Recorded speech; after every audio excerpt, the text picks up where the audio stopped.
Wrestling fans, a night to remember. Saturday, September 21st, the Picture Perfect Event Center, Jackson, Tennessee. Memphis Wrestling Hall of Fame ceremony comes to Jackson for the first time ever. The Rivalry of the Ages presentation to Jerry Lawler and Bill Dundee. Also, Handsome Jimmy Valiant, the Rock and Roll Express, Danny Davis, and tons more. Exclusive meet and greet at 3:30. Event to follow. Go to MemphisWrestlingHallOfFame.com to purchase tickets. Saturday, September 21st, Picture Perfect Event Center, 2310 North Highland, Jackson. A night to remember.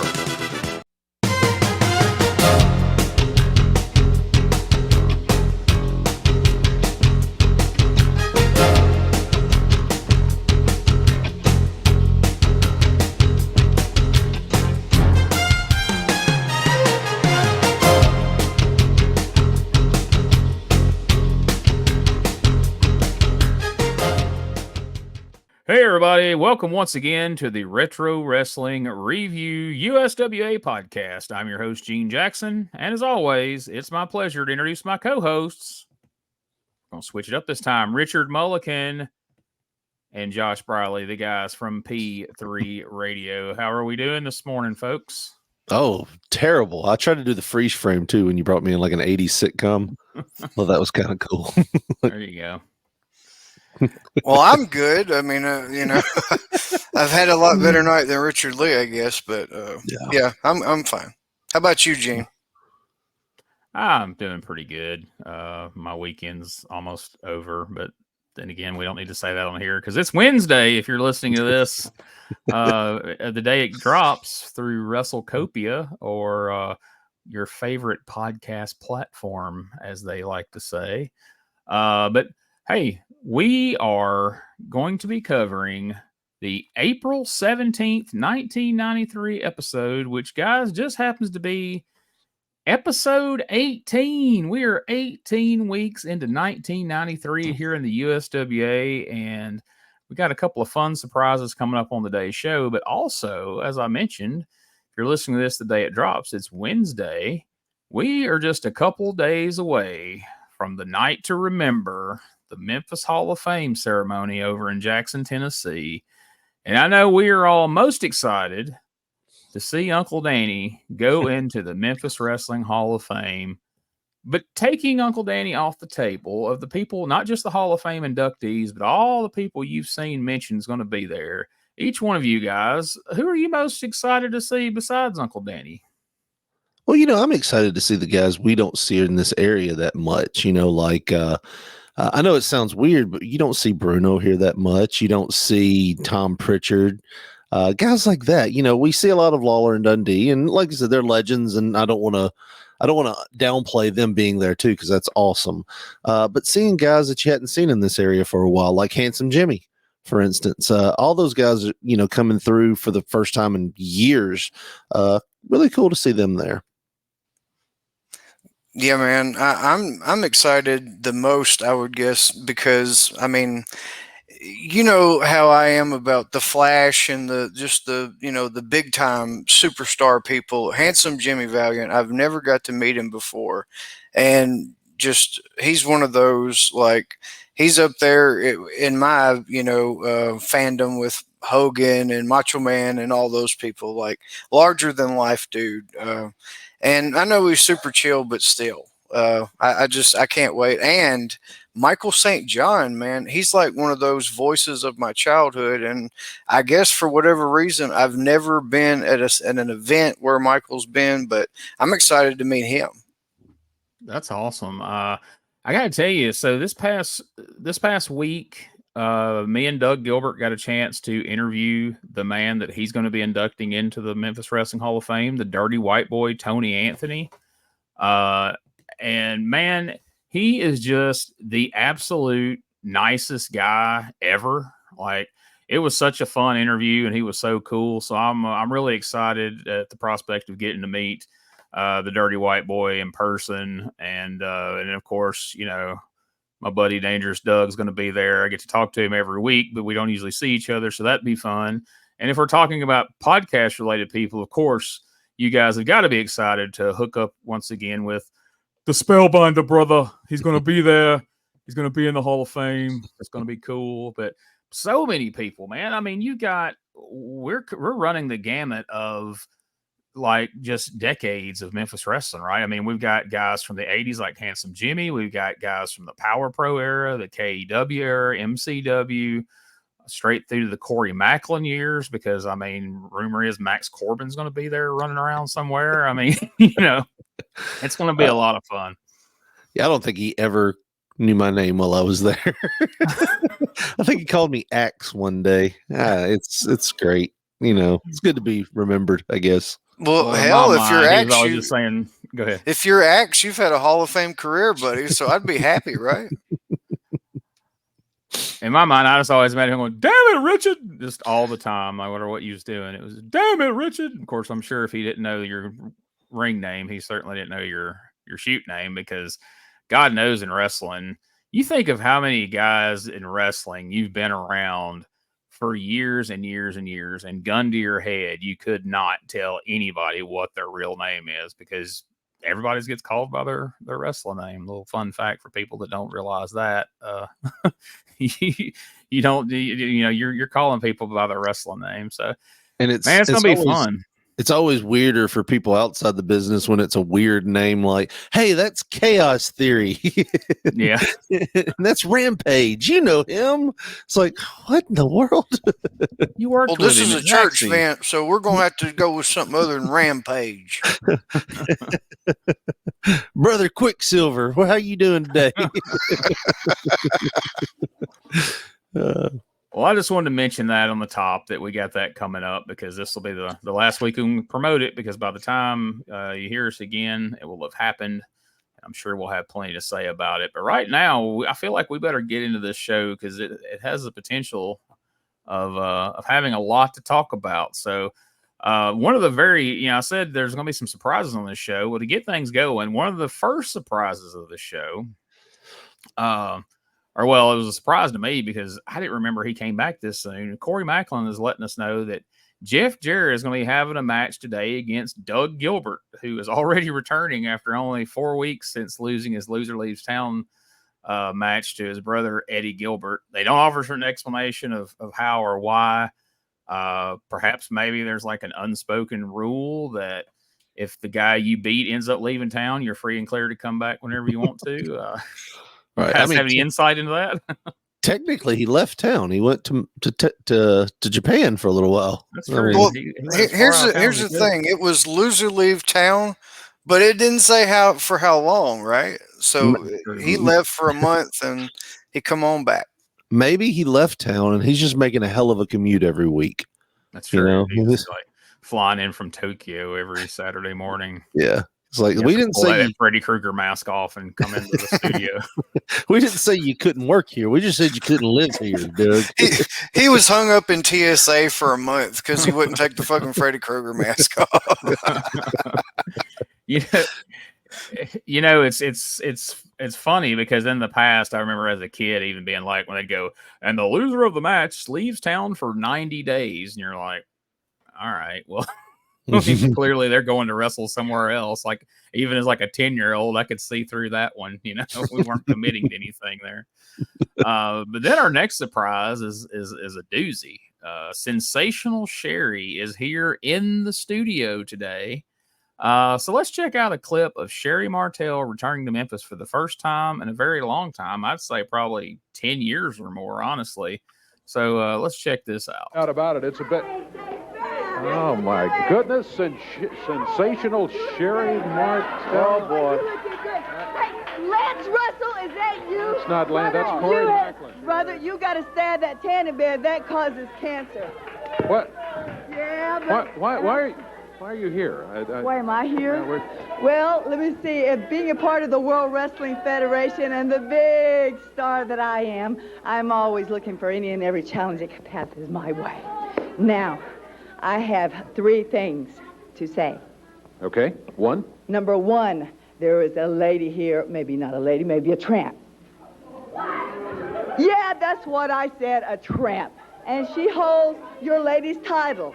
I happen to be a collector of titles and many other things, might I add. So therefore, I want to see what I can do about getting my little hands into her. Secondly, I've been scouting all over the world looking for new boy toys. Come here, sweetie. Come here. Come here, sweetie. Yeah, come here. Oh, Brian Christopher, new boy toy, huh? You tell me, girls, is this sweet or is this sweet? What's your name, sweetheart? My name is Brian Christopher. Brian Christopher. What are you doing here with these no-going aware people? And there's obviously no competition here. You're exactly right. You're exactly right. You should really, really think of coming back to the WWF with me, Brian. You really should, because, darling, you're just a sweetie and you got nice things. Okay, you go back. Okay, I got one more thing to say. All right, number 3. I'll see you in just a minute, okay, sweetie? Wait right there for me. I got one more thing to say. I want everybody to stay tuned. Stay tuned. Because Sensational Sherri has a surprise for everyone. All right, so Sensational Sherri just seemingly meanders out to the set, much to the surprise of Dave Brown and Corey Macklin, who Sherri mistakes for Lance Russell, having spent too much time in the tanning bed. She warns him of the possible threat of cancer. And, Sherri can get away with this, because 2 reasons. Number one, the 90s were a different time, obviously. And number 2, until... I don't know how recently, but for a while, my co-host thought for years that Sherri herself was black. Perhaps it was that whole Sister Sherri thing. I don't know. But for those reasons, I feel like Sherri can say that, with immunity. Yeah. I may have been that co-host that thought that. I don't know why. I don't know why. It's like the Mark Marrow thing, who, like we talked about before, I completely changed Josh's life by telling him Johnny B. Bad was not a black man. And it completely blew my mind. And I was like 20 years old, dude. Like this is like 2002 and shit. Like Johnny B. Bad was a afterthought at that point, essentially. But yeah, I thought Taz was black. Like it blew my mind when I figured out he was just some little white dude from the Bronx or wherever. Wow, that's fun. So another thing we find out that Sherri is here to take out that tramp Miss Texas and try to win her USWA ladies title that apparently has just materialized out of thin air. Do you guys remember there being a ladies title recently? Yeah, that was a point I hope one of you brought up, because I don't remember, and I know we haven't reviewed a ladies title match since we've been reviewing these shows, and there's been plenty of women's matches, but it was usually like versus Bird or Lauren Davenport or some shit. So I don't know if Miss Texas won this title back in '92 and we just didn't review it, but I haven't seen her toting the belt around either, so I don't know. That's the only thing I can figure is maybe in '92 or so they trotted out a women's title, and then much like, because I don't know if you guys remember this, but for about 5 minutes we had a middleweight title here that has seemingly gone by the wayside. And so this may be one of those things just like that, where they just trot it out when there's an opportune time where it's like, all right, Miss Texas is wrestling somebody besides Lauren Davenport and Leslie Ballinger. This lady can actually wrestle. Let's make it a title match. But the other fun thing about this is she said she's here because she's a collector of titles, amongst other things. And we get our favorite Dave Brown side eye of the day there. As that's always a favorite of mine, at least. But then she also brings out Brian Christopher, who she says is her new boy toy. And then she proceeds to ask Brian his name and ask him to introduce himself like he was some fan she pulled out of the crowd that we've never seen before in our lives. What was you guys' overall take of this whole segment here? I just envision Sherri like man shopping backstage whenever she got into town and she saw Brian putting lotion on himself or whatever, and she's like, "Ooh, who are you?" "Well, you're going to come out there with me." Either that or Lawler lined him up and was like, "Hey, get my son out there, put him over. We're going to send him up north before it's all said and done." That sounds about right. Yeah, she would have brought out the big black dog, but those nipples holding him back. I would have liked to have heard Sherri recount the Brian promo from before as she's like, "Tell us about your new guy, Sherri." He's black and he is mean. That coming from Sherri could have been even more fun than Brian, but so anyway, Sherri's here.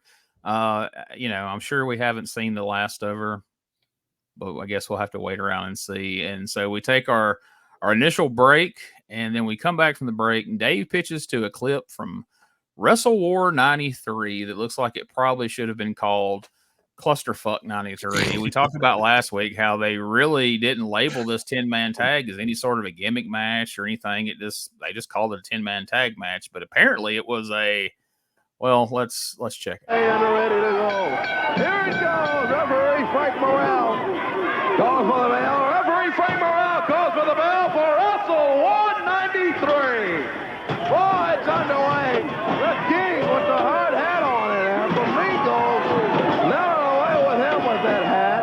The Moondogs spread just now. Nelson Knight broke a board right across the head of Knight. Lawler clobbers Flamingo. Now.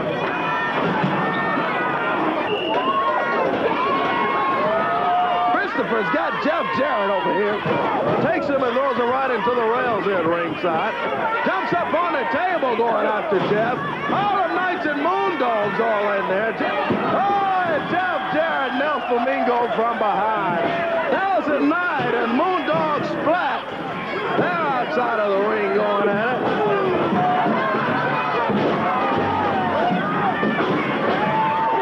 There's Nelson Knight from behind. Flamingo with the board on Jeff Jarrett. Clobbers Lawler. Picks up the board. Now Jarrett with the board. Jabs him with it. Flamingo comes from behind with the board. Christopher going after Jarrett. Flamingo after Lawler.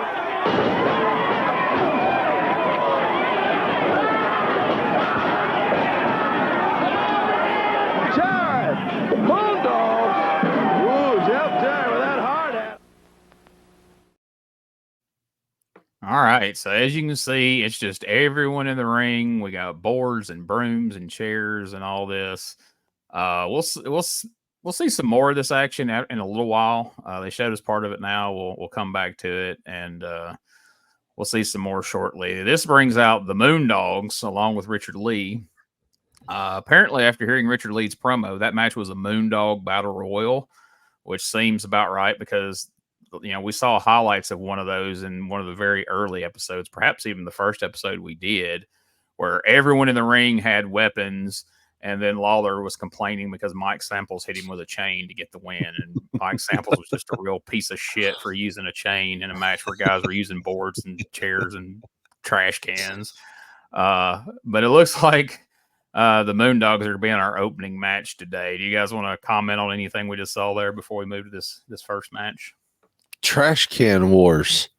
I've never seen somebody choke somebody with the end of a board like that. It's like, it seems like that was all that was being done in this match. It's like trash can shot to the head, trash can shot to the head, choke with the 2x4. Brian threw a 2x4 out in the audience there towards the end, which I was like, somebody in the crowd even took a 2x4 shot. That's great. What made it even more depressing was you look out in the crowd, or the lack thereof, there was just a sea in the middle of empty chairs, not even giving a shit about the situation. And honestly, I think, we talked about it last episode, but I think it hurt them really bad not labeling it a real War Games match, or at least a cage match, something. But yeah, we're going to have a War Games. What was that? Well, we seen what that was, and very few other people did that was there.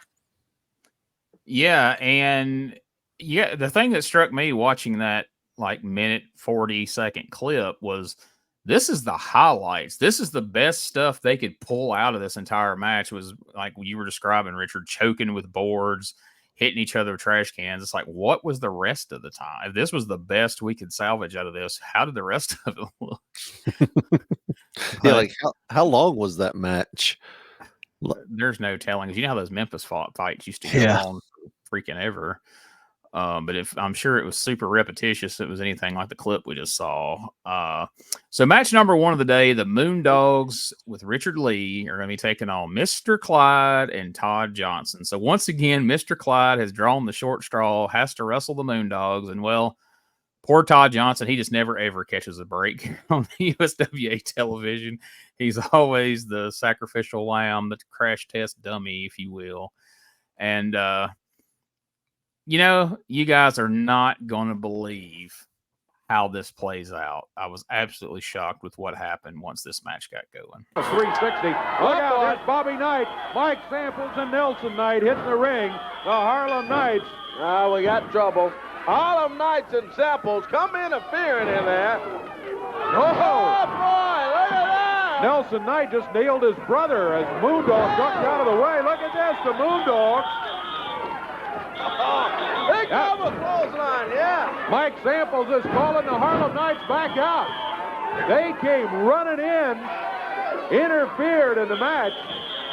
Yeah, I think the Harlem Knights, Dave, wasn't equipped that time. They got to go back and regroup because the Moondogs took care of both of them in there. The Harlem Knights again. Oh, yeah. Referee calls for the bell, and Bobby Knight with that trash can nailing away on Moondog's spot over there in the corner. Big Nelson Knight has got flat, and we've got an out-of-control bout in there. DDT's oh boy. And those big boards and the garbage cans, and Mike Samples has got Richard Lee down in the ring. Yeah, he's stumping over on Richard there. Harlem Knights were run out of here moments ago, but boy, they have really taken control as they came back in with a garbage can and the boards, and the Moondogs are in trouble. Let's take a break. We'll get this all sorted out. We'll be back with more USWA Championship Wrestling action. Okay, so for all you smarty pants out there, they're like, oh, I know what's going to happen. Well, you were wrong. If you said, oh, it's going to be a run-in, well, you were wrong. It wasn't a run-in. It was 2 run-ins by the same team. So at least they put a little twist on it this time. The Knights run in. They quickly get shut down by the Moondogs. They retreat. The squash match resumes for a few minutes, and eventually the Knights return, but this time with weapons. So they managed to get the better of the Moondogs.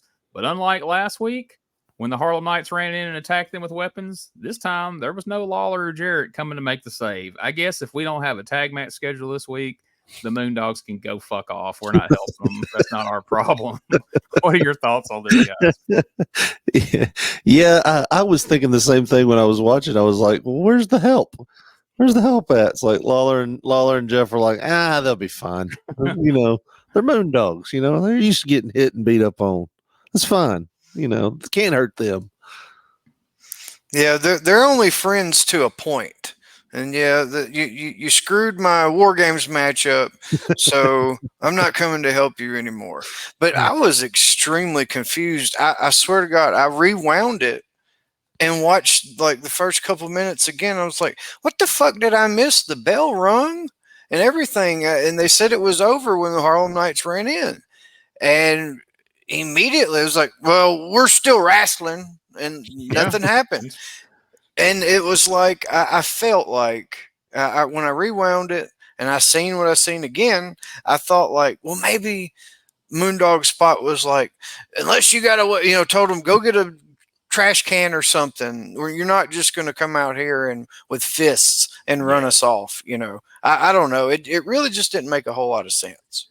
That's what it felt like, is that maybe they like, no, no, we're not doing this. You got to bring more than that. But I don't want to get too hung up on this and slow the show down because we've kind of touched on this in the past. But, the match continuing after the first run in is just an even more glaring sample of this besides just the chairs being used in the match. Have we ever gotten a kayfabe explanation as to why the Moondogs just automatically get leeway in matches where they can use chairs on their opponents, people can run in and interfere, and the match just keeps going? It doesn't matter.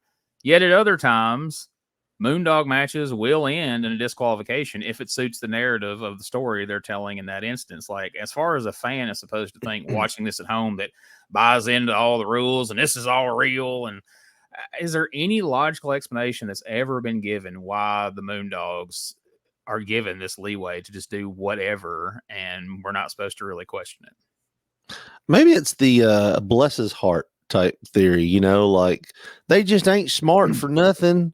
You can't penalize them if they're not working with a full deck, Gene. Expect them to know the rules. Yeah. Like, come on now, you know what they are. You just better be lucky they ain't trying to eat the turnbuckle pads like George Animal Steel in there. Like, they don't know what they're at. God, Richard Lee really should be ashamed of himself for putting them boys out there in that ring. They don't know no better. That was always my thought. They were just too stupid to know the rules, and they were just like, we won't penalize them. I mean, they're giving the other people chances, right, to hit them. No, they're not. They're coming to the ring with only the weapons they brought and not letting the other people. Is as stupid does, Richard Lee. Right. I always viewed this like this falls under the Sheik and the Abdullah the Butcher umbrella. It's like, what's going to happen whenever they enter the ring. They're going to have a weapon or something. So it is what it is. If you want to sign them to wrestle, more than likely they're going to have a weapon. And if you get pissed off enough, you can disqualify them. But guess what? They're always going to have one. That's always how I viewed it. I thought it was like this unsaid thing. Well, clearly it's unsaid because they haven't said anything that justifies it, but we've all just come to accept it, and I guess that's what we're going to have to do. I do love that run in there at the end where the Harlem Knights took over.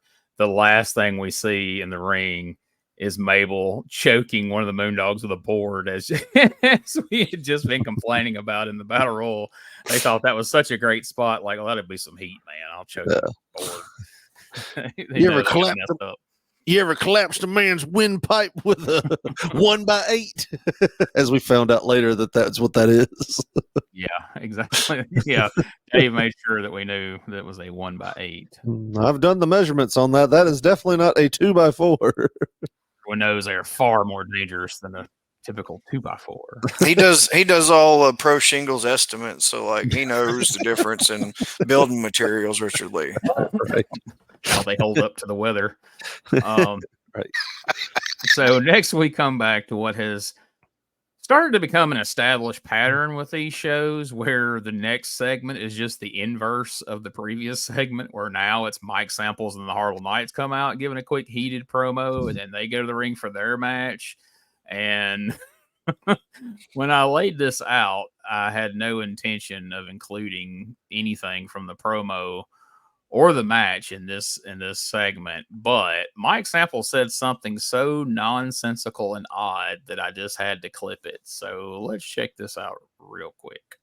You never threaten the Harlem Knights, you understand? You don't threaten us, nobody threatens us. If you want to fight, we'll fight. You want to wrestle, we'll wrestle. But if you want to go to war, Richard Lee, bring on anything you want. Cans, boards, choo-choo trains, anything. We're ready to go to war because we're warriors. We're mean. Don't ever threaten me. Don't ever threaten me. Don't you threaten me either. Let's kill somebody. Kill somebody. So I was watching this episode making notes for the show, and we get to this promo, and Mike Samples is all fired up, perhaps more so than we've seen him in a long time. And he says, if you want to go to war, Richard Lee, you can bring anything you want. Cans, boards, choo-choo trains. And I'm like, wait, what the fuck did he just say? Choo-choo trains? Like, did we miss something? Did somebody bring a choo-choo train to Wrestle War and they didn't include it in the freaking highlights earlier? Like, where the hell did that come from?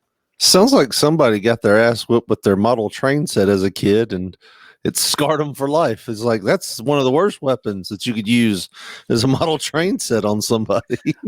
Well, that, and he said, "We're going to kill somebody," as he was walking away. Like, what the fuck? You can't say stuff like that on wrestling and it makes sense. It's wrestling. Ain't nobody going to die. Like, you can't say stuff like that. You know? Well, you know what I mean, Richard Lee. Shit. If they do die, they're going to die really young and due to suspicious circumstances. But I mean, It'll be in the motel room, not in the ring, Richard Lee. Right. Not in a wrestling ring. But I mean, logically, in a promo, you step up the severity with each line, but so you think the last thing out of his mouth would be the most dangerous thing. So we got cans, boards, and then the ultimate choo-choo trains. And it's like, holy shit, this guy means business. I mean, he's talking about bringing choo-choo trains to this deal. And all I could think was, Robert Downey Jr.'s character had some very sage advice for Ben Stiller's character in Tropic Thunder when he told him, "You went full retard, man. Never go full retard." And I feel like someone needed to pull Mike Samples aside and tell him that after his promo. Like, so Mike, if you're watching this, consider yourself told, never go full retard. And my apologies to Dave Brown. He's never going to do our show now. Mike Samples coming in here with Thomas the Tank. This is crazy. This whole segment was dedicated to the memory of Scott Bowden. If you get that reference to why Dave Brown was on the show. Dave's definitely not talking to you at the Hall of Fame. No. Dave's like, yeah, somebody played a clip of your show, fat bastard. You know I hate that word. So then we go to the ring, the Harlem Knights, and I know it's kind of a, become a tradition / rib almost that I make you guys watch Harlem Night clips every week, no matter what. And I know our friend Mike Needham is going to be bummed out because he's like the president of the Tim Sadler fan club. But I just can't do it this week. I mean, folks, if you haven't actually watched this episode, just imagine what you saw clips of the previous segment and then reverse the roles. And that's exactly what this segment is. Well, except the exception that the Moondogs were smart enough to bring weapons in with them the first time. That didn't necessitate a second run in. So thank God for that. But we're just going to move past it because you've already seen it once today. You don't need to see it again. So next up, Jerry Lawler comes out for his first appearance of the show because, we usually see the King multiple times out here. And he comes out. He talks about the big crowds recently in Oxford and Jonesboro.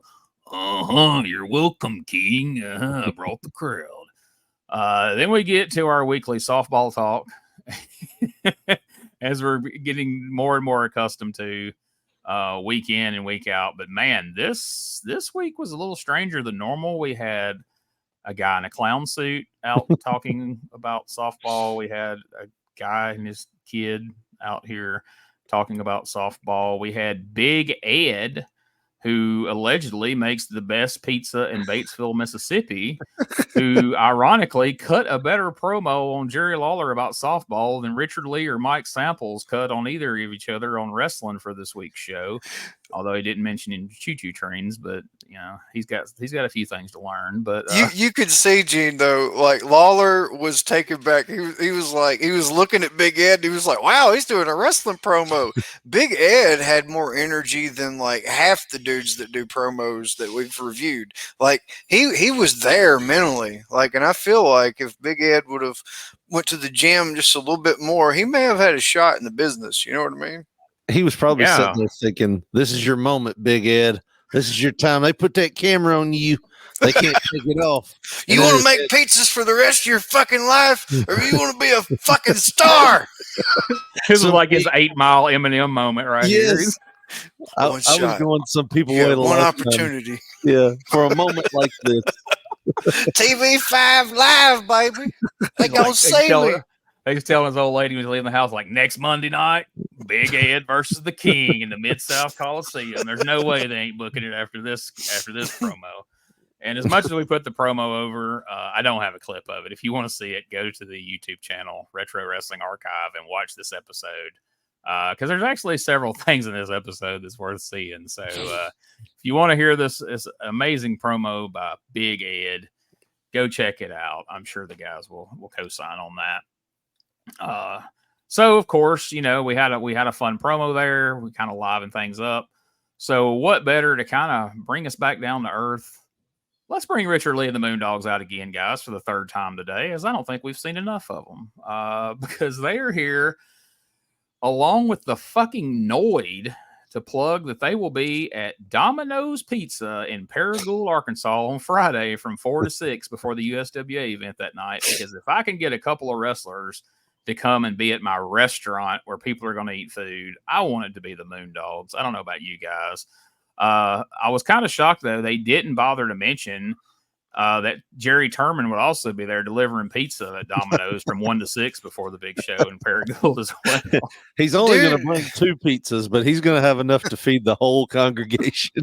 No, I'm convinced that Richard Lee was like a commodities insider or something, because this is the second pizza chain that he has just made sure, and he brought the fucking Noid out, man.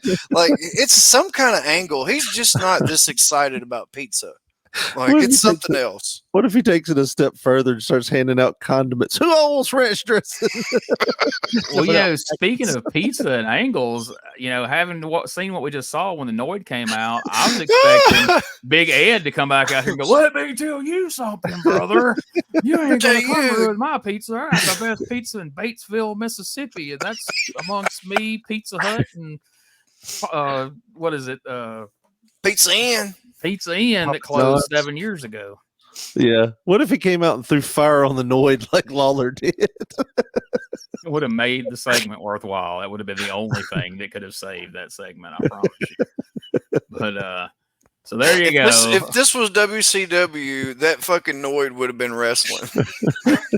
Oh yeah, Rick Steiner would have had a promo back and forth with it like he did Chucky years later. Whew. So we return from the break to take a look at the conclusion of the Wrestle War 93 match from last Monday. It was so great that we couldn't sit it and see it all in one sitting. We had to see part of it earlier, and now we're going to see the thrilling conclusion of Wrestle War 93. Look at Jeff Jarrett. He's got the trash can. Comes off the rope. Now it's Christopher with the trash can. Christopher's out. Hey, but look at this. Here's Simply Divine. What in the world are they spraying in there? Hey, come on. That's Rex King and Steve Dahl. Simply Divine. They just, a can of ether is what that stuff is in here. Christopher rolls up Jeff Jarrett. He's got Jeff covered. 1, 2, and 3. You know, the last time I saw Rex King and Steve Dahl, before they came in this area, I had some respect for those guys. Because they came into this area, which is known for tag teams, and they were going straight to the top, and they worked hard, and they really cared about the wrestling. And then the next time I see them, I'm in Wrestle War, and they try to put me out. Now, I know you two guys aren't any kind of doctor or anything, and ether, that can put you out for good. So, boys, you've made it a point to come in here and make yourself a name off of Jeff Jarrett. Well, you ain't going to get the job done. Now, Jerry Lawler, I asked him to be my partner, but he's got to take care of his title, and he's got his things to do. So what I've done, Dave, is I've gone out and found myself a partner, and it sort of happens funny kind of way. This past Thursday morning, a guy from Alabama called me up, and he said, "Have you heard where Rex King and Steve Dahl have been?" And I said, "Well, it's funny you ask. I saw him Monday night." Well, boys, let me tell you something. A guy by the name of Wildcat Wendell Cooley is chasing you, and you know him real good. Now, the USWA fans hadn't seen him in a while, but he's ready, and Rex King and Steve Dahl, you know exactly what he's about. All right, so now we know that the end of the Wrestle War came when Simply Divine ethered Jeff Jarrett, allowing Brian Christopher to get the win. And then we know that Jeff wants revenge on Simply Divine. He asked Jerry Lawler to be his tag team partner, and Lawler's like, "Nah, I'm good." So you go fuck off with that, Jeff. Not only is Lawler ditching the Moondogs this week, he's ditching his boy Jeff Jarrett as well. So now Jeff informs us that he is bringing in Wildcat Wendell Cooley, whom King and Dahl have been feuding with an Austin Idol short-lived USA wrestling promotion down in Alabama, to be his tag team partner this Monday night. So what do you think about that? Wendell Cooley coming back to the territory for the first time in a long time. I thought it was funny, though. The thing that stood out to me most about that interview, other than Rex Dahl, Steve King, Rex King Dahl, Steve King Dahl, the thing that stood out to me, yeah, the thing that stood out to it was the ether effects, man. That was what it was. He couldn't remember things because of the ether. The thing that stood out to the most about that was what you just said. He's like, I asked Lawler to be my partner, but he's got things going on. And I mean, here's my thing. Last week, didn't Lawler wrestle like 3 matches or 2 matches on the card? He's done that every week from for a while now. It's like Lawler's like, you know what? No, I think I'm gonna sit this one out, Jeff. They had ether, and King don't mess with ether. Exactly. Yeah. I mean, you got guys wrestling 2 or 3 times a lot of times. It's just one of those deals where it's like, why mention it? But then again, I guess it's because everybody's first thought in their mind would be like, all right, well, he's going to team with Lawler. They always team. They used to be tag champs. So you kind of mark that off the list. And then it's like, so I'm bringing in a guy that you guys haven't seen in, 6 years or however long it had been since Wendell Cooley had been there. Now, I do thank Jeff Jarrett for asking Wendell Cooley to be his partner, because it allows me to mention I recently interviewed Wendell Cooley in a podcast that you can find over at the Retro Wrestling Archive YouTube channel. So check that out. It was a lot of fun, and I didn't think to ask Wendell about this. And you'll see why I wanted to ask him about it here in just a few moments. You got anything to add to that segment there, Josh? Oh no, I just think the King avoided it because of the ether. I mean, if you mix fire and ether together, then it's going to be an explosion. The King didn't want to do that. He wanted to clearly focus on Macho Man, and he wanted to maintain focus. King may have just burned himself out wrestling 3 times last week. So Jeff, I don't know who you're going to choose, but it was kind of weird. And people that were watching Memphis TV, I didn't know anything about Austin Idol's deal that he was doing in '93. So it was kind of odd, where it was like, well, I've got Wildcat Wendell Cooley coming. I recognize the name, but I haven't seen that name in a few years at this point. Well, spoiler alert, based on the crowds they were not drawing, not many people in Alabama knew Austin Idol had a promotion in 1993 either. It was a well-kept secret in these parts, I can tell you. Right.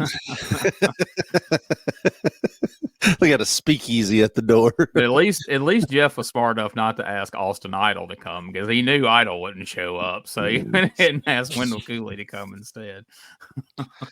You know what's crazy about this? We're introducing Steve King, Rex King Dahl, Steve. It was Rex Call. Rex Call, Steve. Whew, that ether. Oh, yeah. I don't recommend it, Dave. Yeah, we see these guys come in. There hasn't been one mention of the second first family.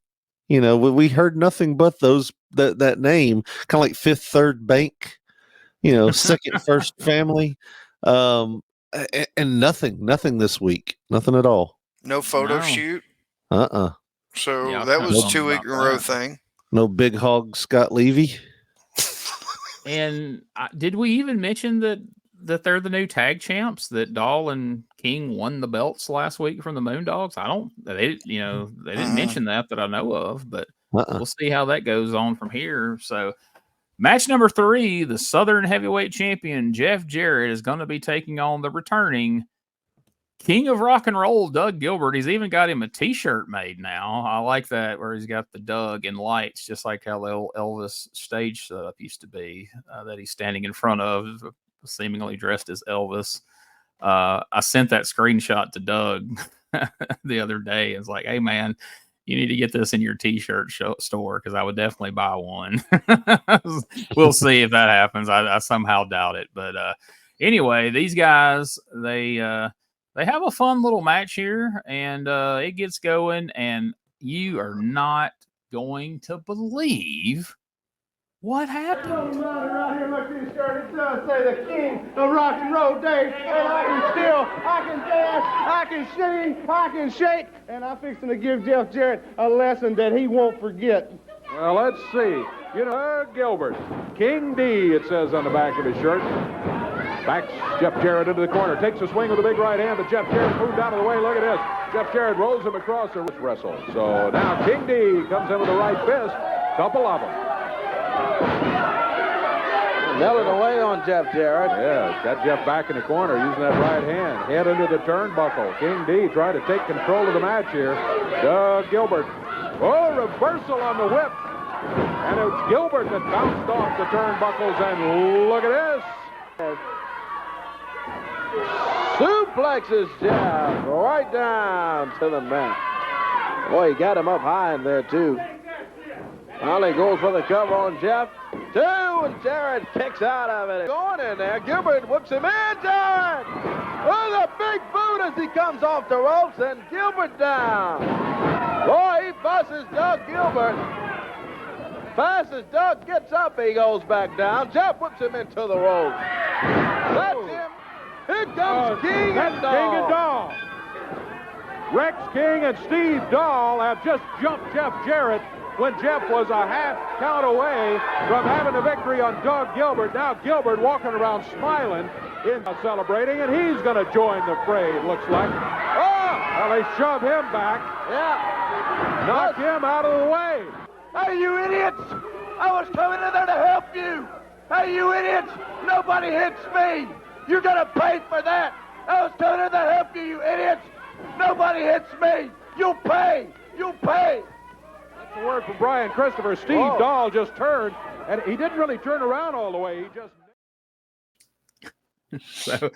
So of course, Simply Divine, Rex Dahl, Steve King hit the ring and attacked Jeff Jarrett. You couldn't tell. I left it out of the clip, but they were a few seconds late hitting the ring. If you go back and watch it, as Jeff is covering, you see Doug turning and looking, and he sees they're not getting there. So he kicks out, and then moments after he kicks out, they hit the ring and attack Jeff Jarrett.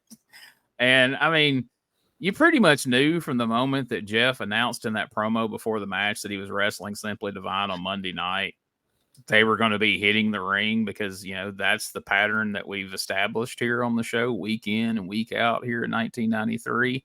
But the part I wasn't expecting that was a bit surprising was the bit there at the end with Brian Christopher. What did you guys think of all this?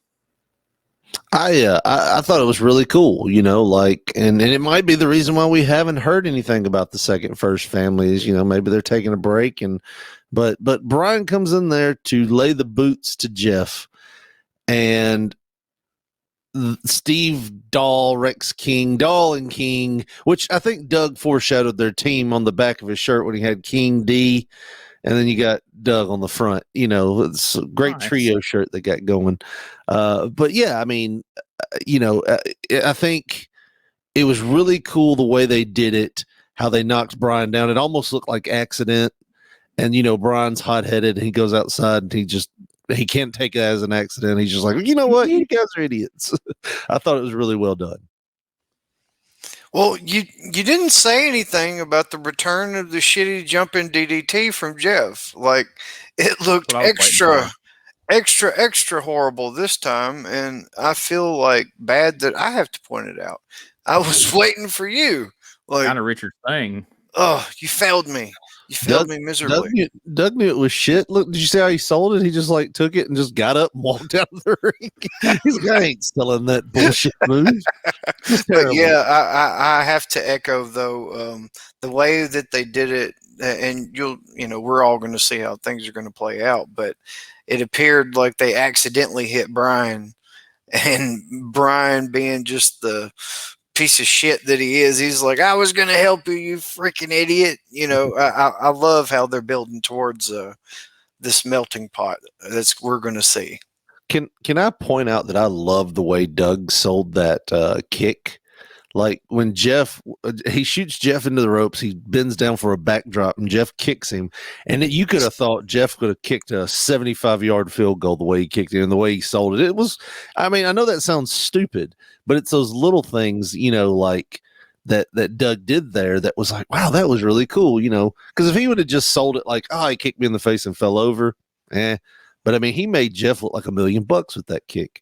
Oh yeah, that's Oh, the yeah. Eddie. That's the Eddie Gilbert special too, man. Eddie used to do that all the time, and it literally looked like a mirror with Doug doing it. And that's a huge compliment, I'm sure, if you was to ask Doug. Yeah, absolutely. That's what I thought of watching it the first time. You know, the way he flew through the air on that. I was like, man, if that don't look like Eddie in the ring right now, because you go back and watch, and Lawler would fire up and then hit Eddie with the big right hand, and Eddie would just fly off his feet, you know, across the ring and make Lawler look like freaking Superman, which, you know, I know Lawler loves because he's a big Superman fan. So, Simply Divine cuts a promo on Jeff Jarrett, talking about him running his pretty boy mouth, which seems kind of hypocritical from two long-haired guys wearing thong singlets. But anyway, we'll move past that. They were in the process of taking Jeff out on a stretcher from the previous attack when they end up going over there and attacking poor Jeff again, knocking him off the stretcher, which Corey quickly pointed out was ridiculous.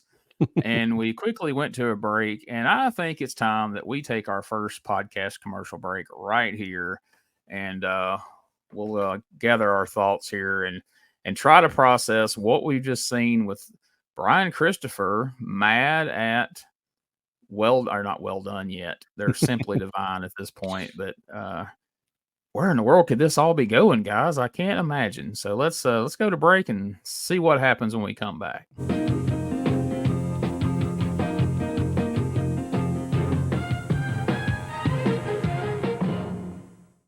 This is Wrestling Nostalgia, the podcast that dives into wrestling history. Hey, wrestling fans, I'm Dave Dynasty, and if you enjoy podcasts that are knowledgeable and history-driven, then Wrestling Nostalgia is for you. With great guests and fun interviews, there are over 200 episodes in our archives. We chat with several first-time guests and often cover topics not discussed on other podcasts.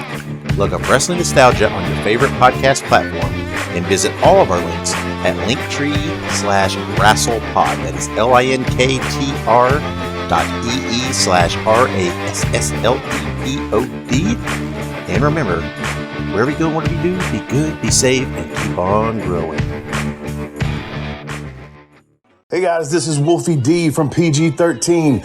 Check out my podcast, Live and in Color with Wolfie D, every Monday at noon. We're talking Memphis, we're talking ECW, WCW, WWF, everywhere that I've been. We even have some great guests, some Hall of Famers on the show with us. Every Monday at noon, Live and in Color with Wolfie D. Ladies and gentlemen, welcome to Give Me Back My Pro Wrestling, the podcast that's based on the old school, but can still help you find the good stuff from today. Jimmy Street and the Plastic Chic, Jarrett, are the undisputed tag team champions of the wrestling podcast world. From thought-provoking topics to superstar interviews to action figure expertise. This team does it all, and all they ask is, give me back my pro wrestling!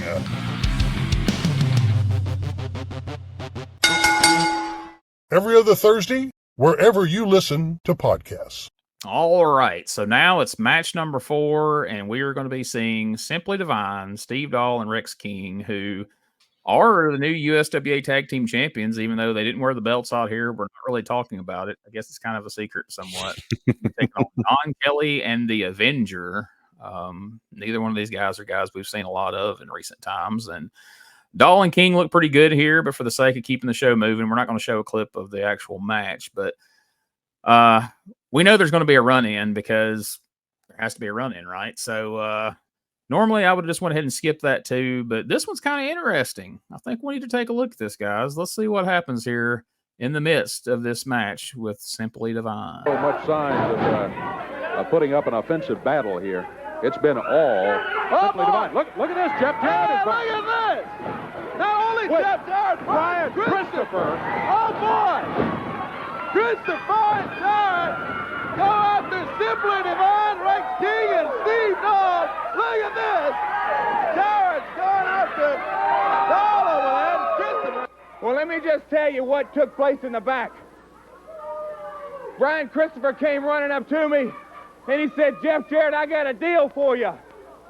I got the biggest deal I've ever had for you. And Dave, you know as well as I do, as well as the people know, sometimes Brian's deals are good, sometimes they're bad, sometimes they don't work, and sometimes they work. He came up and he said, Jeff, he said, let me take Wendell Cooley's place. Let me be your partner. Jeff Jarrett, don't you worry. I still hate you. I still hate you, Jeff Jarrett. And as a matter of fact, I'm going to take back the Southern Heavyweight title before it's all said and done. But first things first, Rex King and Steve Dahl, I don't know who you think you are, but you done messed with the wrong person. You done laid your hands on me, and nobody, and I mean nobody, lays their hands on me and gets away with it. This week, Jeff Jarrett and myself are going to take you boys and give you a beating of your life, because you don't know what I can do, but I'm going to show you what I will do this week. You understand me? Mark my words. You'll pay for messing with me. Guys, I'm starting to think Wendell Cooley was never really booked for Monday night.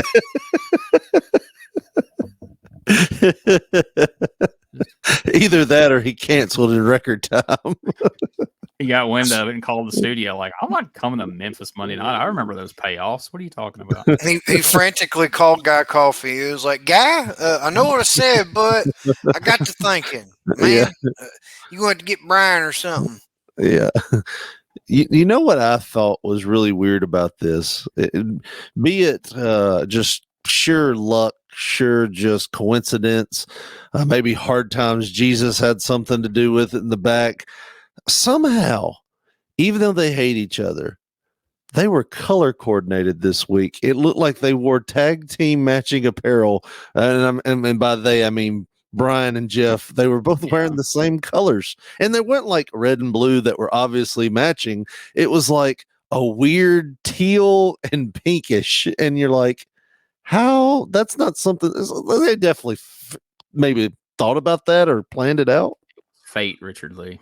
Oh, hard times Jesus works in mysterious ways. He certainly does. You're going to talk about outfits, but you're not even going to acknowledge the fucking simulated thongs that the Steve Call and Dean King were wearing.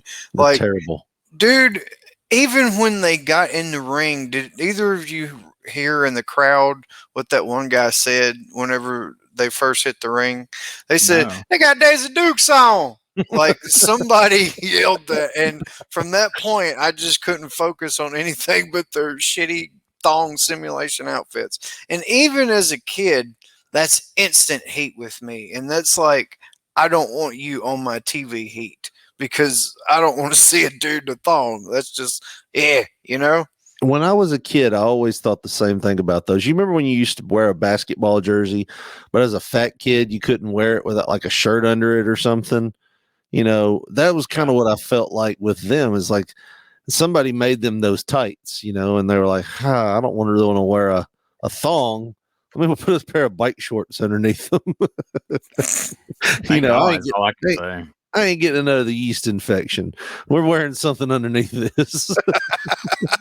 But I do like that Brian is kind of like coming over to the, you know, good guy side or whatever, at least for this one match. As a kid, I thought that was really cool, that even though you're a liar and I don't trust you ever, I trust you now. You know what I mean?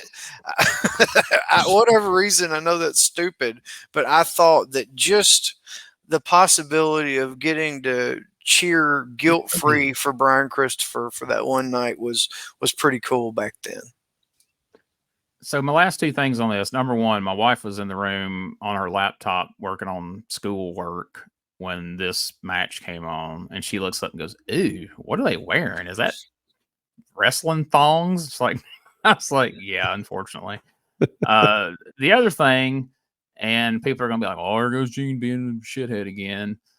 But the only thing that bugs me about any of this is, all right, so a week ago, We had an unsuspecting guy come in and make the save on an enemy that leads to a tag match because now they, it isn't the exact reasoning because I think the Master of Terra's reasoning was even thinner than this one, as I don't want them to take you out. I want to take you out.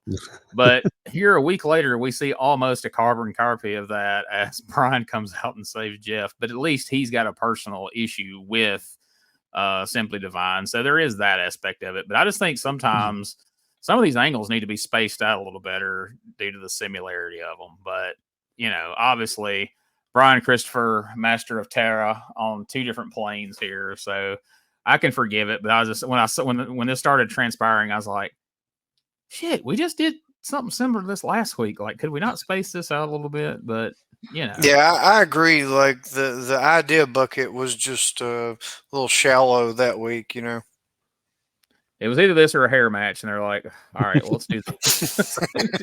Who's gonna run in on the hair match? So next, they finally show us highlights of what happened the last time the Macho Man came to town and challenged the King for the unified title. We had that match a while back, but they never showed us any highlights. They never talked about what happened. If you want to see how that played out, you can check out our Facebook page. I have the video clip there. I'm not going to take time in this episode to show it. But if you're curious what happened the first time Lawler and Savage met a few weeks back, check that out. But we found out earlier in the TV show, we hadn't mentioned it here yet, but this Monday night's card is known as Macho Monday. And that's because Randy Savage is returning to Memphis to challenge Jerry the King Lawler in a non-sanctioned steel cage match for the unified title. Now, I was always a little confused as to how you have unsanctioned matches for a title, because it seems like you almost have to sanction it for the championship to be on the line, but that's just semantics, I guess. But anyway, we get a pre-recorded promo from the Macho Man talking about this match. Again, if you want to see that, we'll get that up on the Facebook page too. We won't show that right now, but then the King comes back out to respond to Savage. Before we move past that, though, real quick, I just want to show you what Macho was wearing in this promo here.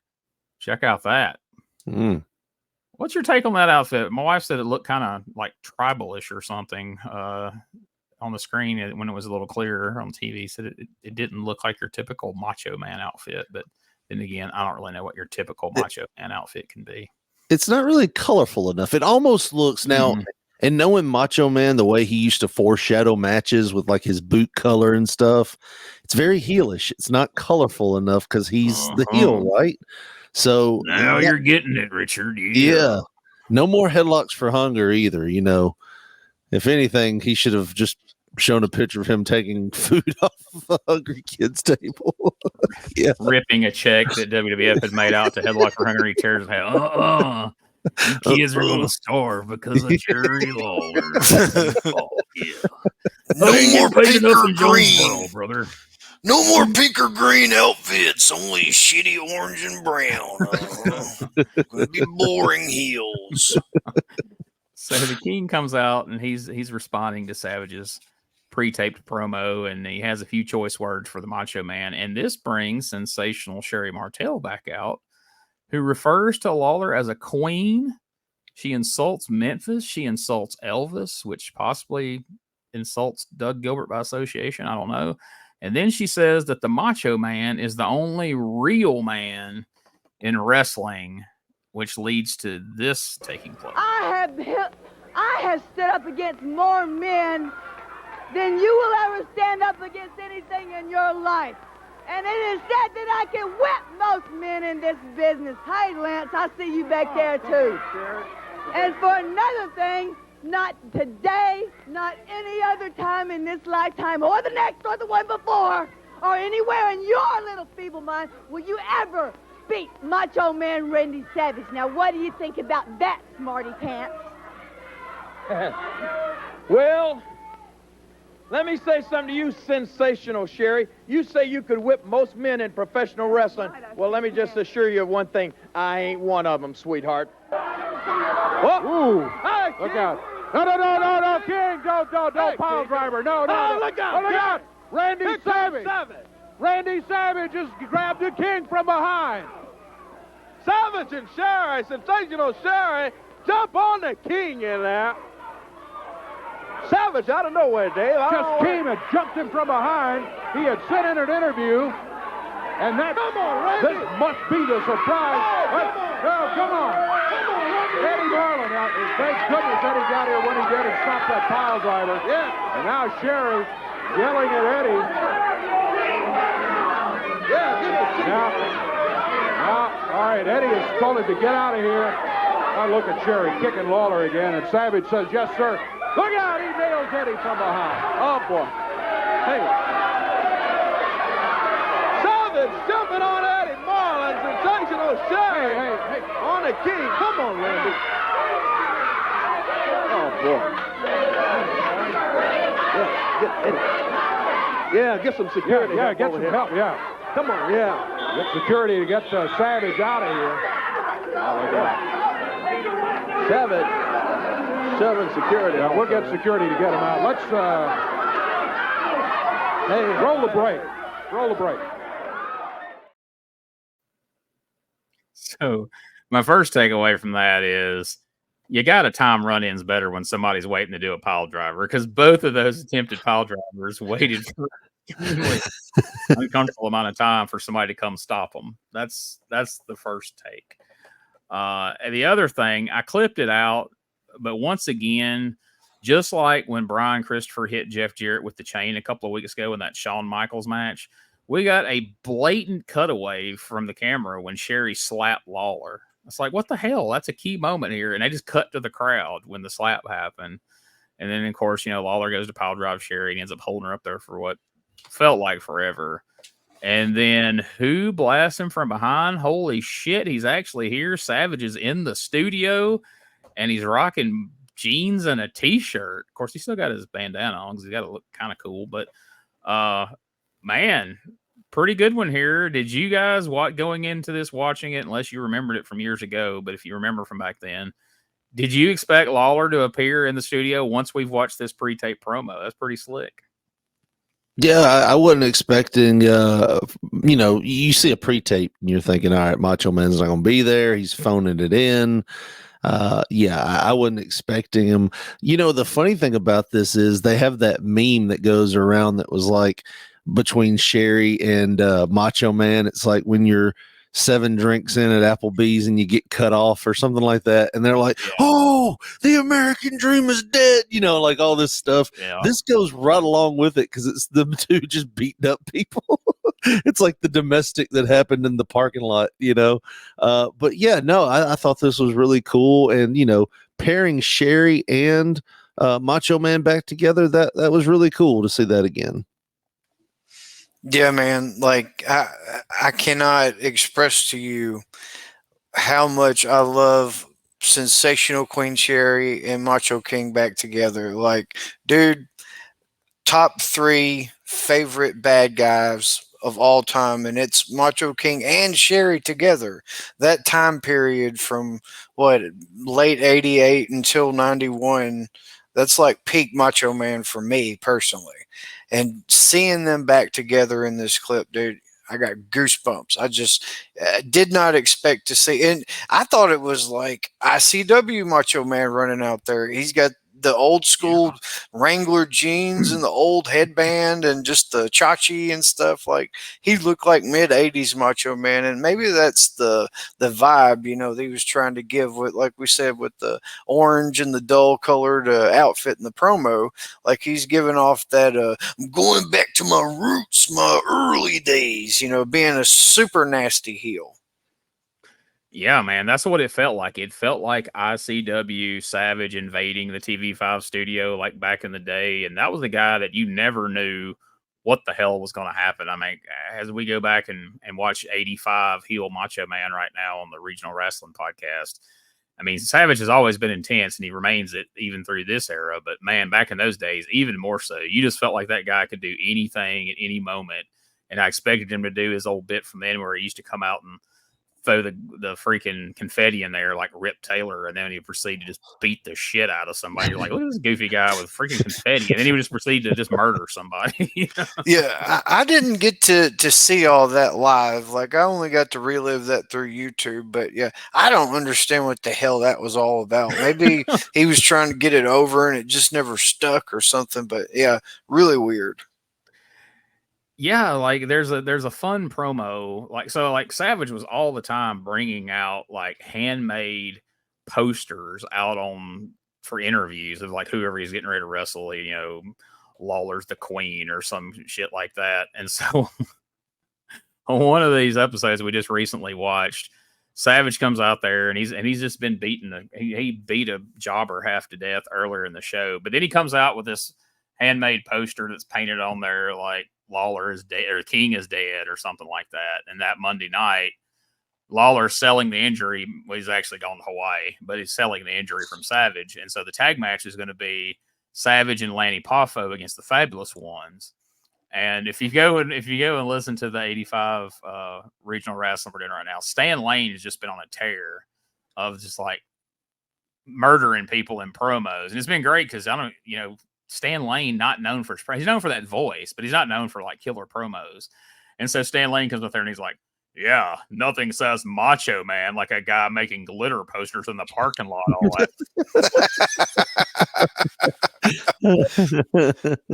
Oh, Savage, damn. he's here. But yeah, exactly with Sherri being there and then the tape promo, nobody could imagine that Savage is about to show up out there and beat up not just Jerry Lawler, he beat up poor old Eddie Marlin too. So we got some heat on this non-sanctioned steel cage match coming up Monday night. So that's pretty exciting. So we take another break, and when we come back from the break, Miss Texas comes out, and let's just go right to the clip. Sherri Martel, you think by coming down here, you're going to take over? I don't think so. Because you have to go through me first, tough girl. Now, don't let my size underestimate you. Because I'm tougher than you think I am. So you're Miss Texas. You got that right. You got the USWA title. There you go. Right? Yeah. Well, I tell you what. You're in Memphis, Tennessee, not Texas, so that makes you unofficial. And another thing. Oh, yes, oh, really? And another thing. Let me ask you, where did you get that outfit? No, well, let me ask you. No! I am Get your face out of my face, woman. You got your clothes at Kmart, am I not right? Where did you get yours from, a garage sale? No. Let me ask you. Oh, oh, oh, boy! Oh, no. Oh, yeah, Dave. Oh, look out. Oh, boy. Oh, Sherri grabs Miss Texas. Yes, she just... Oh, come on, Sherri! Oh, goodness gracious.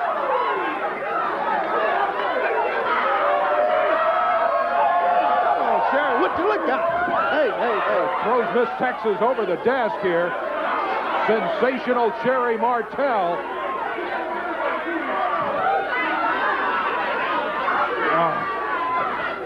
Smashing Miss Texas. Miss Texas trying to fight back. Sherri Martel, look out. Just nailed her again with a big right hand. Miss Texas in trouble against Sherri Martel here.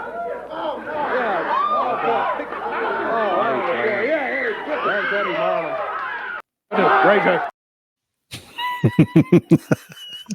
Oh, Dave thought he was going to see a titty pop out on, and he was going to have to explain it to all the other people at WMC5, and he's like, goodness gracious. Wow. I'll let you guys take the lead on this one. The only time you say goodness gracious like that is when you're about to like see something in front of a preacher that you can't explain, or you're trying to lift a heavy ass fridge and the other person's not helping you get it into the truck. Goodness gracious. You've got the compressor in, damn it. Oh, man. Yeah, I got to echo that. Like, I thought I was going to saw a titty pop out, like, and at some point I think I did, or at least I thought I did, but then I rewound back and nope, no luck. But still, yeah, even with that body slam, it was like she almost pulled her freaking slip, whatever you call that, dress bottom, whatever the fuck it was. Whenever she was picking her up, she almost pulled that the other way. So I don't know if that was like a humiliation tactic that Sherri figured, this rookie young lady, I'm going to teach her a lesson, blah, blah, blah. I've heard about this Mixed Texas and she's not very big. Maybe it was a thing like that. But yeah, I thoroughly enjoyed this as a kid and as an adult. I will say that I want to go to the yard sales that Sherri's going to if she's finding those exquisite dresses at yard sales. It's like, you really know the places to shop, Sherri. Got that on the yard sale. And then that line, don't allow my size to underestimate you. I was like, and you can see it on her face when she said it, like, no, that didn't come out right.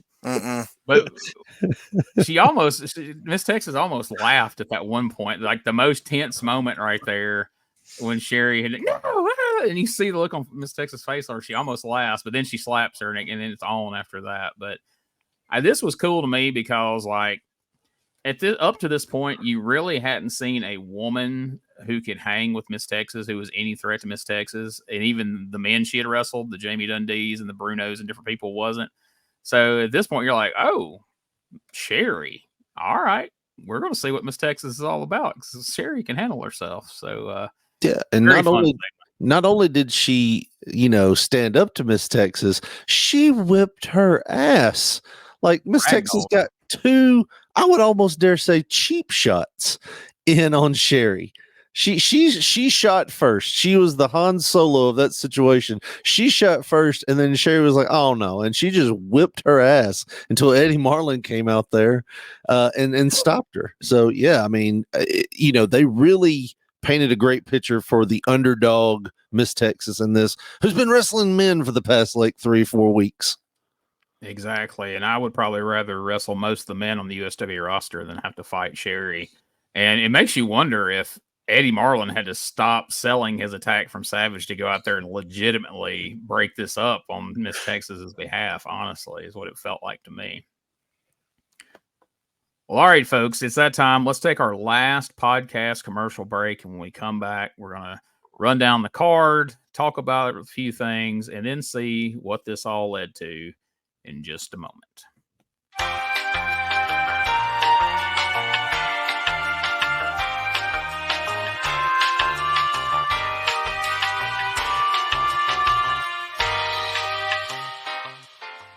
Hey guys, Ray Russell here, curator of the WrestleCopia Podcast Network, inviting you guys to listen to many of the programs here as part of the WrestleCopia brand, including, but not limited to, the Wrestling Memory Grenade, currently covering the 1988 and the WWF project.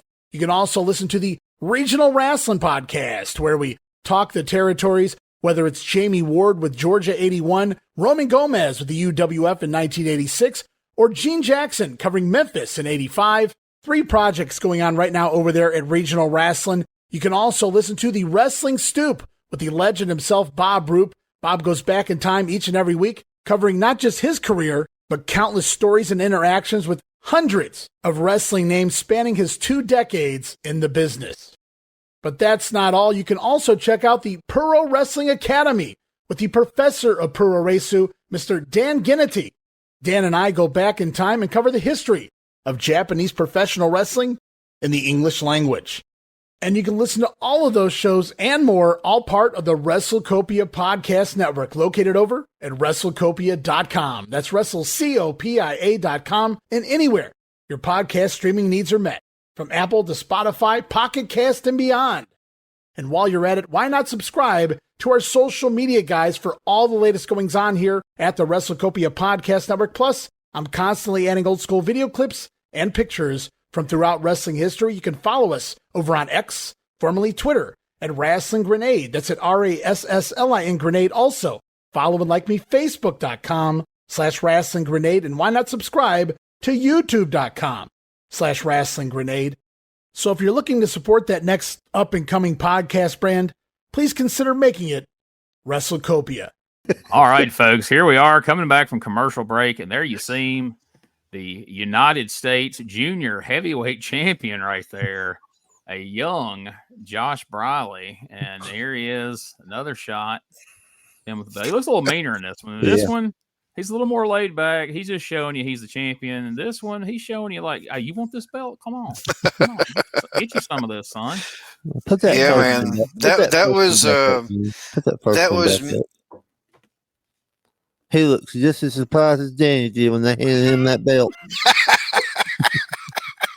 Look at that. He's like, you go this to me? What I do? Get this one, you know. So like, your opponent didn't show up. Here's your belt. And then here's his face after Richard's grandmother starts talking shit to him. He's like, all right, you want some? That's all right. He ain't gonna hold that belt long. Speaking of, we got one more. Oh yeah. Look, world class light heavyweight title. He done lost that belt to that kid. Look at him. Even the kids beat you. Well, see, I was gonna say for that first one, that was me. You're seeing me at my peak physical condition when I was 8 years old.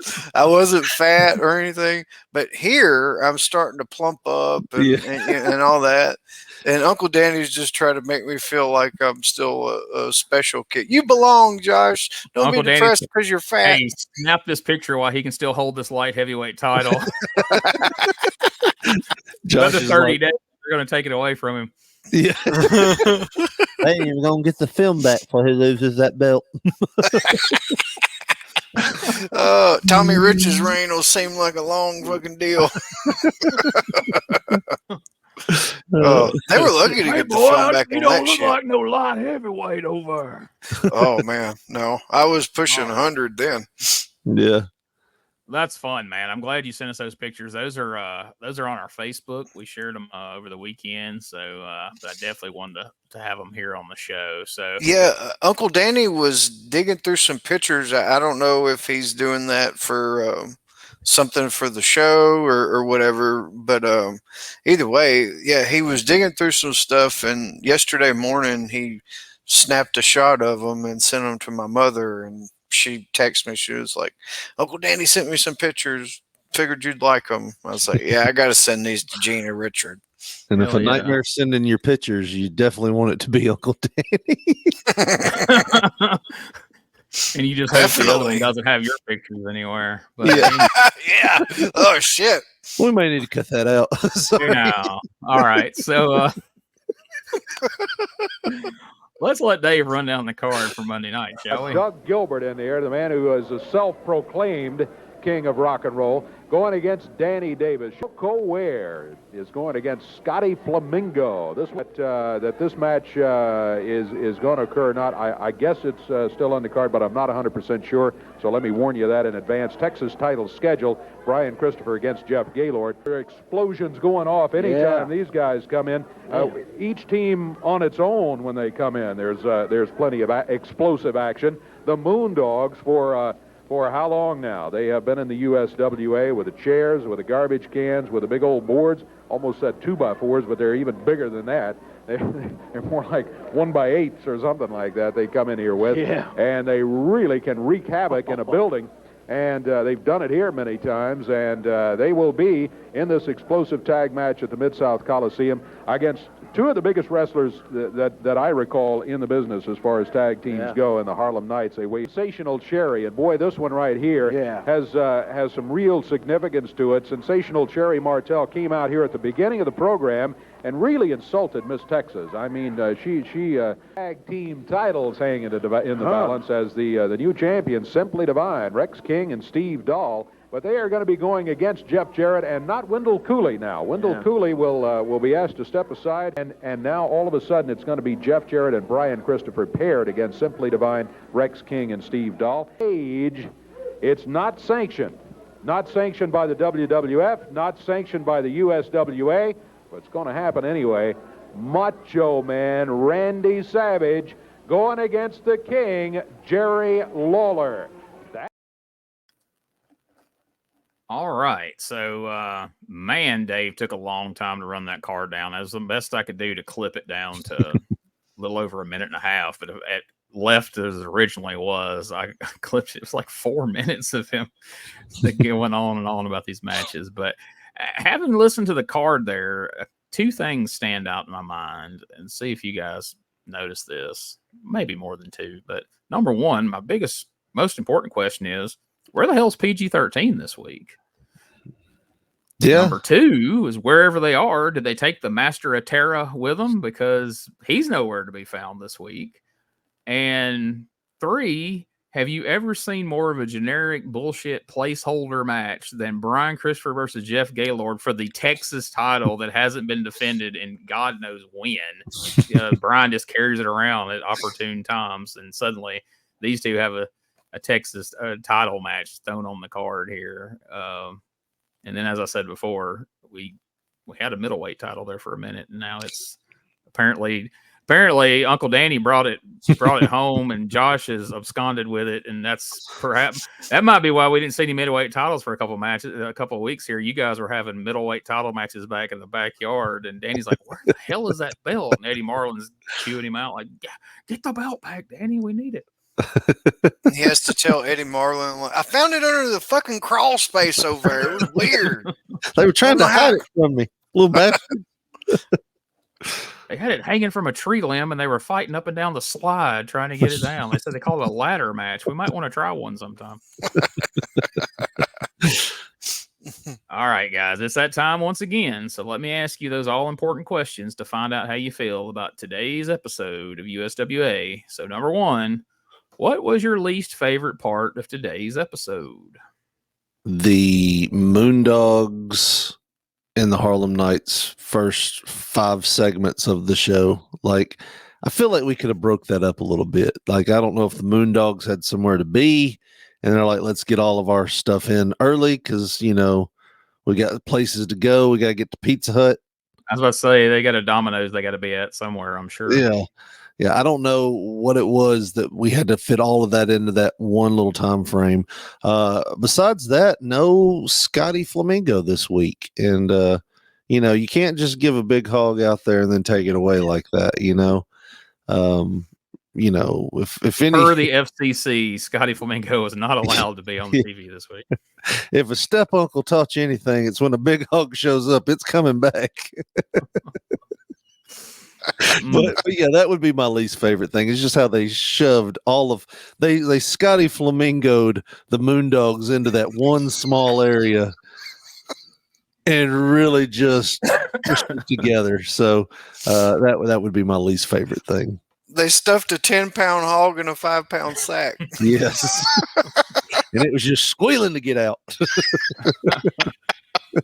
Oh my God. Yeah. I was just upset with the amount of run-ins like that. It made sense, and I didn't want it to make sense, but leading to what it was going to lead to, it makes sense last week that we had all the run-ins because we had to have the war games to get, all that steam off and get that problem solved. But this week, it's DQ Palooza, even worse than it was last week. Every single match had a run-in, and they had 5 matches this week, correct? Yes. Yeah, 5 run-ins, 5 matches. That is unacceptable. I don't give a shit what you're booking towards, what the problem is. You can do it differently than 5 run-ins. Absolutely. That's my least favorite part because I understand you needed the run in the match where Brian could come in and get knocked down. So go with that. We've established now for 2 or 3 weeks that the Moondogs and Harlem Knights have an issue. We don't need them running in on each other's matches to further that issue. It's established. We've got it. They're going to have a match this week. A explosive tag team match, whatever. I mean, is that like explosive diarrhea or like what? I don't even know we ever heard that used in Memphis, an explosive tag team match. But anyway, the opposite of that, what was your favorite part of today's episode? I think Sherri really pulled it out of the gutter for me. Like her, she had a costume change in there at one point, which is kind of cool. It started out with, her coming in there talking about a fictitious title she wanted to take and, having a boy toy. And then my favorite thing ever in life is when somebody looks at something and confuses it for something else, like, Kingpin, where they talk about the rubber hand in the ring and he wears the ring on the rubber hand and they keep getting it confused. One of my favorite things ever. Her coming out and calling Corey Macklin Lance was just, for me, it was hilarious, but it was done in a way where comedy was done where you're like, all right, well, that's just ridiculous. But it's still funny in the same sense, but she's not being overly comedic like you would see in today's wrestling. I think Sherri from top to bottom was probably the highlight of the show outside of Macho Man. Yeah, because it was done more as a way of being dismissive towards Corey and being like, I don't know who you are because you weren't here the last time I was here, and acknowledging Lance at the same time. So, yeah, I think that definitely works. It's funny, but it's not like a comedy spot necessarily. Right. It's her way of saying, I recognize you, but I don't know you. Same deal, just saying it in a different way.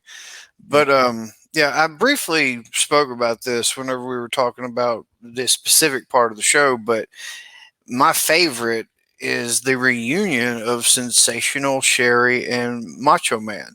Like I said before, that period of time, late 88, early 89 to 91, Macho Man is like peak Macho Man, and he is one of my all-time favorite heels ever. I mean, and to see them in Memphis, in my backyard, that was extremely special to me.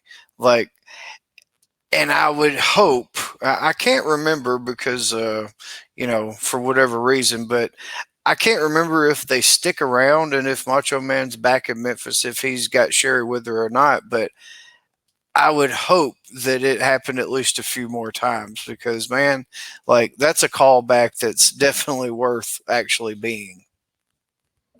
Yeah, I would say that's definitely my favorite part too, because if we think about this time frame over on WWF, Macho Man Randy Savage in this era is strictly a announcer on Monday Night Raw alongside Vince McMahon. He's not wrestling up there at that point. We don't know if he's going to wrestle at all. So getting a chance to see Macho in the ring, getting a chance to see Macho in the ring as a heel, getting a chance to see Macho together again with Sherri, it's just a home run all the way around. So super cool.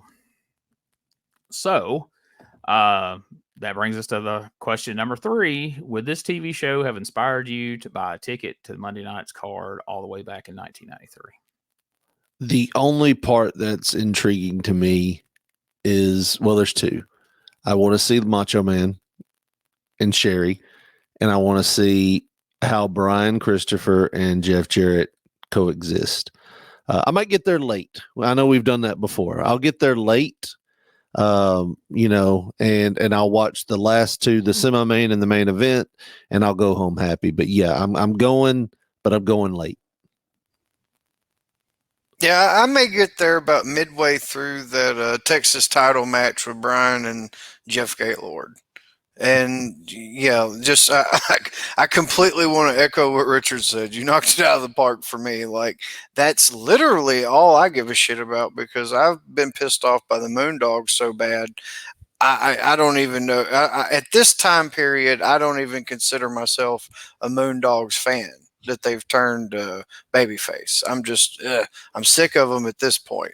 So yeah, it's only about 2 things going on at the Coliseum this weekend, and I want to get my ass there to see it.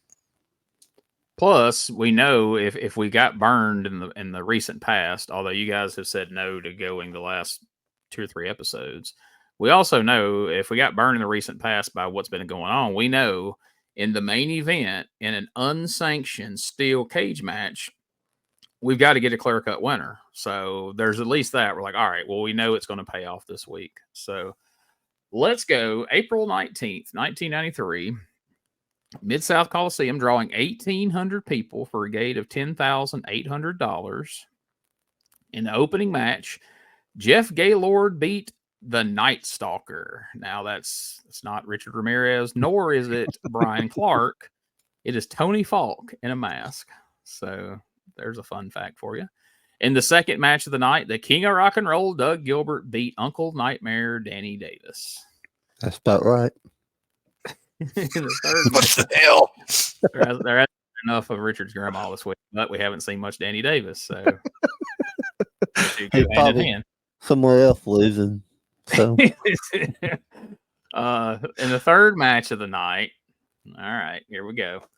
The Birdman Coco Beware beats Scotty Flamingo via disqualification. Now, here's where things really start to go off the rails. In the fourth match of the night, in what turned out to be a singles match, Moondog Spot beat Bobby Knight by disqualification. Now, just try to wrap your head around everything I just said there. The Moondogs versus the Harlem Knights turned into a single match, and the Moondog match ended in a disqualification. when one of the Knights ran in that could have been in the tag match, if I had to guess. No, but more on that later. Okay. In the fifth match, Sensational Sherri Martel pinned Miss Texas to win the fictional USWA women's title. And for some reason, I have a hunch there probably wasn't even a belt involved. At best, they may have had a little trophy or a cup or a field day ribbon, garter belt or something. I don't know. Lawler brought out his end of the 1992 Feud of the Year plaque from PWI and just use this. Nobody can see. It's dark in with here. Miss Texas written in athletic tape across the front of it, like the old hardcore title. In the sixth match of the night, the USWA Tag Team Champions Simply Divine, Rex King, and Steve Dahl defeated Jeff Jarrett and Brian Christopher via disqualification when, surprise, surprise, Brian Christopher immediately turned on Jeff Jarrett, making him look like a tremendously gullible asshole in the process. These guys have had a blood feud for a year. I usually don't believe you, but I do now. And now Jarrett immediately took to having him as a partner just because Brian said, I hate you, you son of a bitch. Yeah, okay, I can trust this guy. He admits he hates me, so what could go wrong? Well, Brian Christopher turned on him immediately. Yeah, and cost old poor Wendell Cooley a booking. Yeah, could have just brought Cooley in, Jeff. Dummy. All right, now get ready. Strap in, guys. In the main event, in the unsanctioned steel cage match for the Unified World Heavyweight Championship, Jerry the King Lawler defeated Macho Man Randy Savage by disqualification. Are you fucking kidding me? I've got this match on video, and so, you know, Memphis has the big steel cage that takes up all of ringside. You know, it's like the Hell in the Cell of a cage with no roof, which they needed a roof on this night because Sherri climbed over the cage, came in, her and Savage double teamed Lawler for a bit, and then Lawler makes his own comeback. Sherri goes to climb out of the cage. Lawler climbs up the cage, gets a hold of her towards the top. As she's climbing down, he tears her dress off. I remember I had this tape as a kid, still do somewhere. I think it's on the video that I have on my YouTube. As he's pulling on her clothes as she's going down, one of her titties pops out, and the camera zooms in on it. Whoa! And she runs off in her bra and panties, and yes, the match is then deemed a disqualification. So you said this is on your YouTube, Gene? Yeah, just wondering for research purposes, Josh. Yeah, shortly. I don't know if it's the censored version or not, but if not, we'll come up with the other one again for research purposes. Okay, it would be bad enough to have a disqualification in a cage match. That's no. But then when you went out of your way to build this as a non-sanctioned cage match, how can any non-sanctioned match end in a disqualification? You say that kind of stuff, that makes me think it's a goddamn no-holds-bar kumite.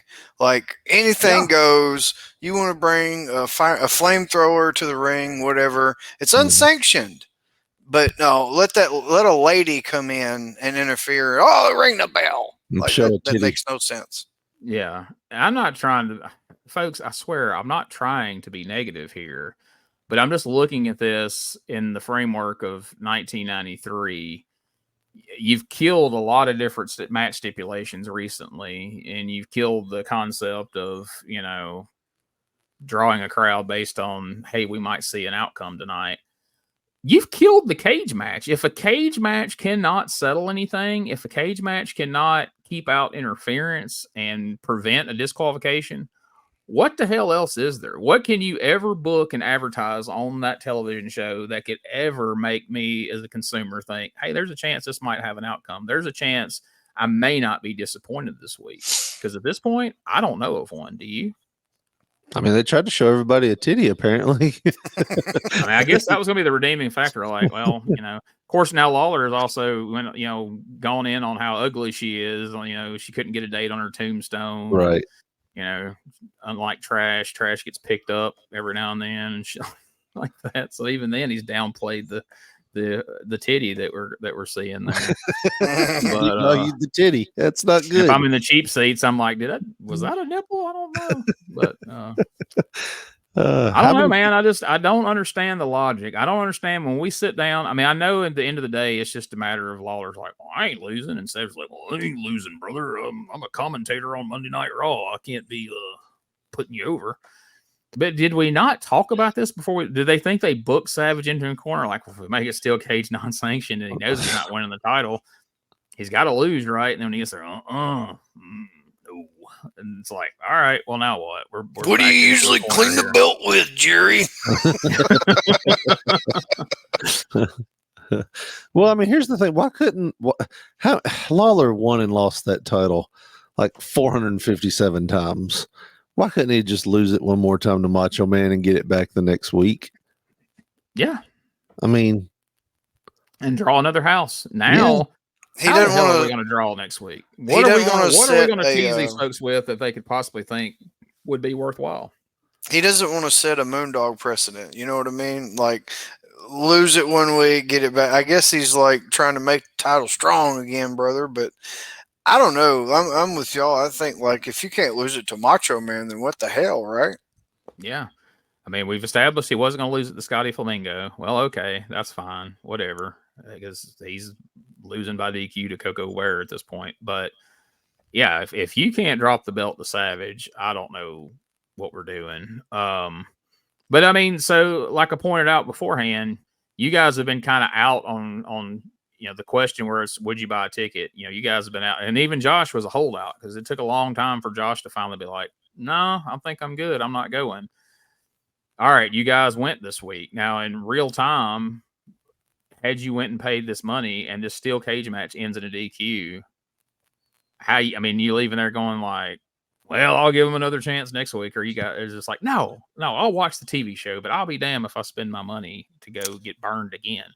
Well, at this age, Gene, I'm going to be completely honest with you. If I seen a titty on Monday night there, I'm begging and pleading my mom to take me back for next Monday night. Might be a whole pair. Might be two titties on Monday night. So, yeah, like that little pervert in me, I'm going back every Monday night for at least 8 of them. So, this is before you had Black Box, too. No, it was right in the genesis, the infancy.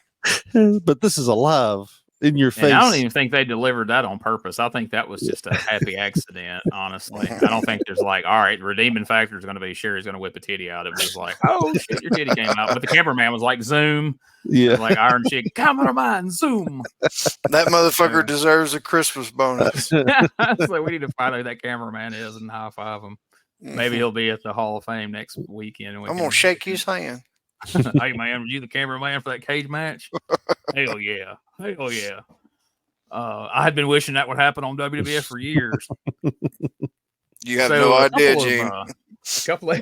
A couple of interesting notes here coming out of the show, looking at the Wrestling Observer.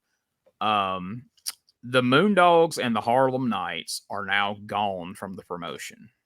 The reason this was a single match, Bubba White, a.k.a. Moondog Splat, walked out on the promotion during the week. Nelson Knight walked out as well. Larry Latham's spot turned in a notice and said he would be finishing out his scheduled bookings and then he would be done. Bobby Knight showed up and worked the match on Monday, and I don't think he was gone after this show that we just talked about. And so, I mean, I wasn't expecting that. Me and Josh were talking about this a little before the show. I was not expecting this to be the end of both the Moondogs and the Harlem Knights in the same evening. How you guys feel about that? Well, knowing what we know about Bert Prentice last week, did Bert get his claws in the Harlem Knights and the Moondogs? You know, like one would wonder, is that what happened? We'll have to be watching out for them showing up in a tent over in Tunica down the road here pretty soon. I'm keeping my eye out in the dirt sheets here to see when the next Bert Prentice tent revival show is, if you will. Now, they do say in here that we've got some newcomers from the Kentucky independent scene, the Marino brothers, who are going to be called the Young Stallions, are going to be coming in, so that they describe them as reminiscent of the Batten twins. So that's exciting. We can also look for Axel Rotten is on his way in, a wrestler by the name of Mr. Fantasy, who's a guy named Larry Williams, who's an outlaw guy apparently. And also, now this one I'm kind of happy to see, the return of Billy Joe Travis is going to be coming back into the USWA. So that's something to look forward to at least. So yeah, I mean, we kind of complained about the Moondog and Harlem Knights segments, and so we're getting our wish. They're gone. Let's see what happens now. And I guess we got to hope with 2 tag teams abruptly out the door that, you know, we've already kind of got Simply Divine. They're the champions. They're already kind of in that place. And I guess we got to hope PG-13 pops back up, that this week not being there was just kind of a fluke. Yeah, and I mean, here's the thing. I want to like the Moondogs because they're Memphis, you know, legends and everything. But week after week, the same thing. It's kind of refreshing to see them leave a little bit. You know what I mean? Like, it's like the old, how can I miss you if you're still here? They've got to go away for a little while. You know, they've been feuding like almost every week with the Harris brothers, now this big tag team, and it seems like repetitive. So yeah, it's one of those things where it's like, I'm happy to see, I'm not happy to see them gone, but it's like, I'm happy they're leaving so I can miss them. Yeah, I mean, that's what necessitated that, you know, the babyface turn that, you know, Josh just talked about he hasn't liked, and I haven't been a fan of it either, but it was kind of necessitated by you'd had a year or 2 of the Moondogs and main events straight. You had, if you're going to keep them around, you had to do something else with them. So then now we've had several months of them as baby faces, which probably doesn't work for anybody. I don't think it's unique to just us. So yeah, it's time for them to go away for a bit, and then they can come back in fresh later on. And of course, we know, I don't know if the Harlem Knights knew at this point that they were about to be signed by WWE, but you know, it won't be much longer before they're going to be debuting up there. They're going to get a tryout in May, and then they're going to be on the road in June. So we're still not quite there. We're still in April, but it's not far off. So I assume, just like everything with USWA, it was a money thing. You got us out there getting our heads beat in with boards and chairs and trash cans and shit, and I'm not happy with my check. But as Josh pointed out from those clips, look around in the crowd. There's not a crowd. But if I'm those guys, I'd be like, hey, don't blame me for your shitty booking. I didn't book 9 disqualifications, so figure it out. I mean, my thing is too, is like, you look at how far we've come here. Like, we started in January. How much turnover have we had in 4 months?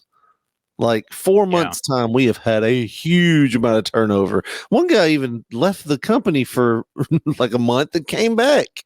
You know what I mean? It's like we have had, and poor Mike. What's Mike's last name? What's the chair throwing guy's last name? Miller. I forgot his name, and he was a main character at the beginning of the year. So I mean, like I said, it's just the turnover we've had this just follows suit with 1993. Well, maybe though, when the Moondogs come back through, because you understand inevitably it's Memphis, the Moondogs will be back, and maybe when they come back, they'll be shit heels, and we'll have all kinds of furniture with them, and it'll be old school Moondogs. Yeah. And it's going to be Spot, and then whatever random ass Moondog he can dredge up at the time that he's ready to come back, he'll get on the phone and be like, "Hey man, cut your britches off and bleach your hair. It's time," and here they'll come. How long's it been since you got a haircut? Perfect. Yeah. Oh yeah, there's one thing whenever you're whatever era of Memphis wrestling you're covering. The Moondogs, the Gilberts, the Dundees, the Idols, and Riches, they're never really gone. They may be gone for a while, but, just like Frosty the Snowman, they'll be back again. So we will wait for their return. But anyway, folks, overall, it was a pretty fun episode. I was worried in the beginning with all the Moondogs and Harlem Knights, repetitive shenanigans, and all the run-ins, but Savage and Sherri, I think, in the end, made this show a thumbs up for me. It made it all worthwhile. And Lord knows, we've seen some episodes that were a lot thinner on talent, a lot thinner on story. The famous one where the high spot was Jeff coming in breaking boards over everybody's head, and we had a card where it was like 5 single matches, then everybody came back in a tag. There was nothing there to make you want to buy a ticket.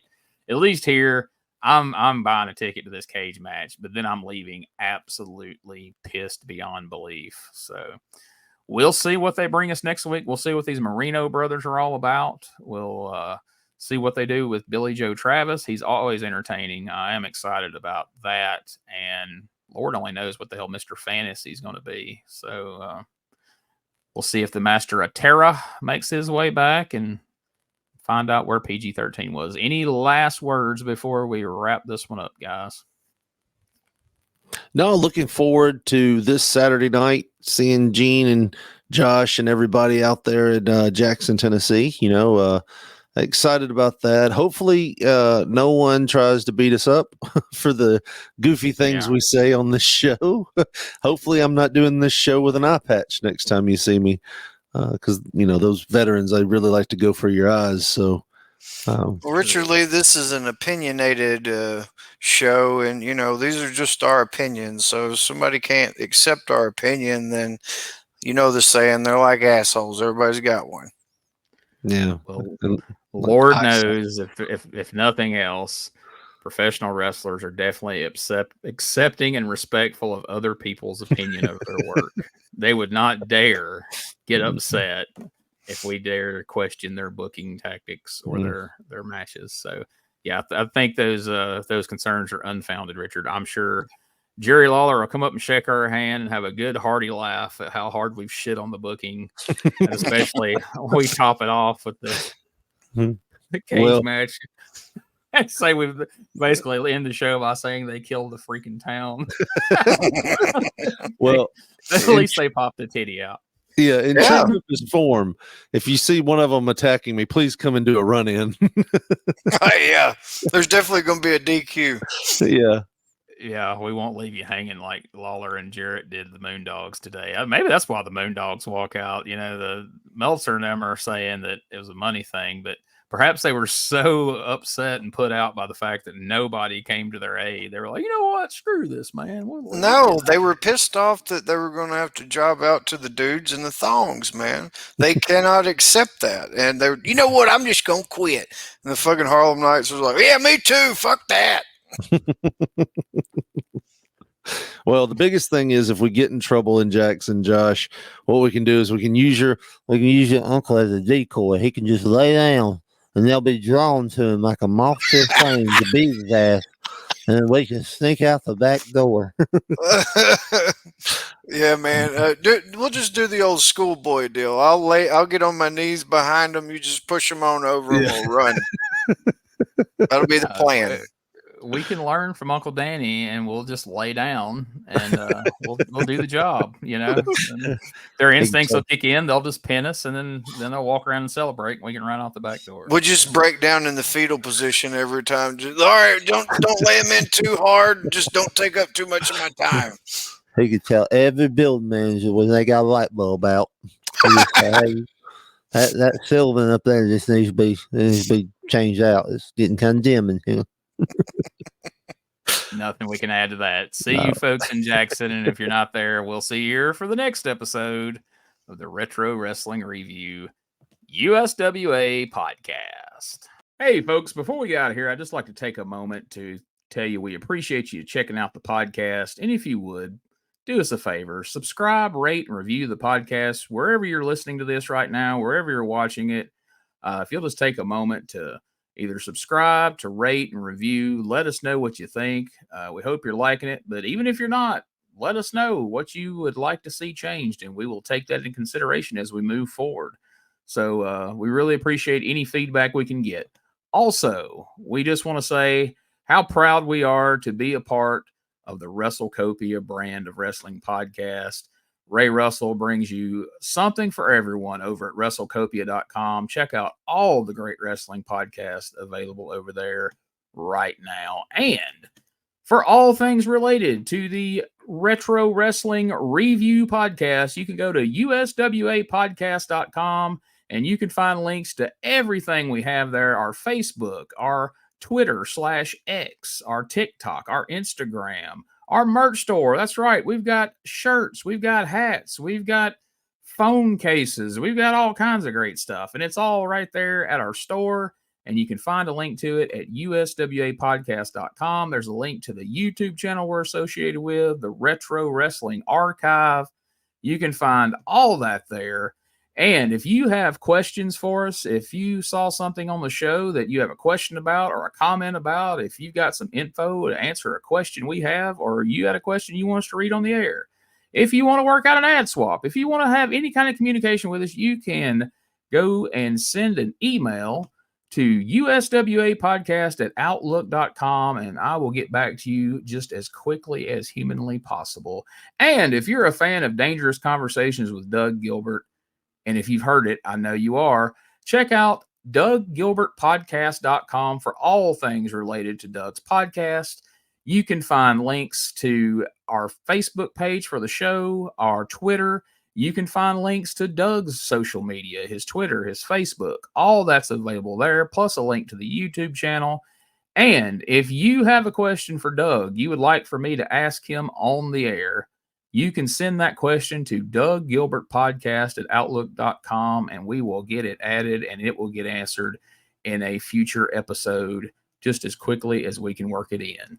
So we appreciate you listening. Thank you so much. And we'll catch you here next week for more